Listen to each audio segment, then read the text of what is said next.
দুই বন্ধুর ঘটনা। দুইজন বন্ধু, তার মধ্যে একজন হলো মুসলিম আর অপরজন হলো হিন্দু। হিন্দু বন্ধুটি মুসলিম বন্ধুর কাছ থেকে ইসলাম সম্পর্কে অনেক কিছু জেনে নেয় এবং সেগুলো সে মানার জন্য চেষ্টা করতে থাকে। এই বিষয়টি হিন্দু বন্ধুর ফ্যামিলির সদস্যরা জেনে যায়। তখন তারা তাকে মুসলিম বন্ধুর সাথে সাক্ষাৎ করতে বাধা দেয়, কিন্তু সে মুসলিম বন্ধুর সাথে আড়ালে সাক্ষাৎ করে এবং ইসলাম সম্পর্কে নতুন নতুন বিষয় জেনে নেয়। তখন হিন্দু বন্ধুর ফ্যামিলির সদস্যরা সবাই মিলে একটি বৈঠক করলো। বৈঠকের ভিতরে সবাই মিলে হিন্দু ছেলেটির বাবাকে বলতে লাগলো, তোমার ছেলে আমাদের বাপ দাদার ধর্ম ছেড়ে অন্য ধর্মের প্রতি আকৃষ্ট হয়ে যাচ্ছে, আর তুমি চুপ করে বসে আছো। এটা কখনোই সম্ভব না, অবশ্যই এর কোনো একটা ফয়সালা হওয়া লাগবে। তখন উপস্থিত সবাই মিলে একটি ফয়সালা করলো, আগামীকাল সবাই আবার একই জায়গায় একই সাথে একত্রিত হবে এবং হিন্দু ছেলেটিকেও উপস্থিত থাকতে বলা হবে।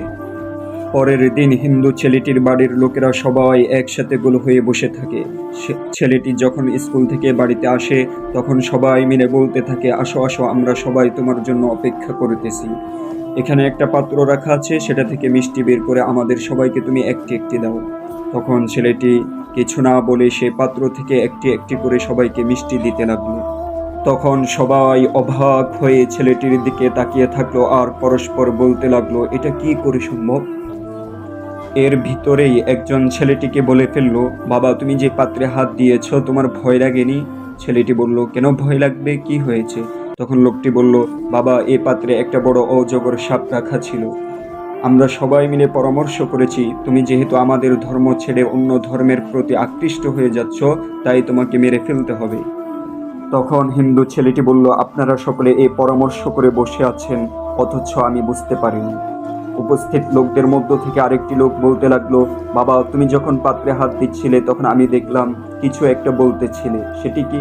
হিন্দু ছেলেটি বলল, আমাকে আমার মুসলিম বন্ধু বলেছে যখন পাত্র থেকে খাবার নেওয়া হয় অথবা খাবার শুরু করা হয় তখন বিসমিল্লাহ পড়তে হয়। যখন আল্লাহর নাম নিয়ে খাবার শুরু করা হয় অথবা পাত্র থেকে খাবার নেওয়া হয়, সেই খাবারে আল্লাহ তাআলা বরকত দান করেন এবং খাবারে কোনো জীবাণু থাকলে অথবা অন্য কোনো সমস্যা থাকলে সেই সমস্যা থেকে আল্লাহ তাআলা মুক্তি দান করেন। এই কথা শুনে উপস্থিত সব হিন্দু লোকেরা বুঝতে পারল এবং সকলেই ইসলাম ধর্ম গ্রহণ করে ফেলল। সুবহানাল্লাহ।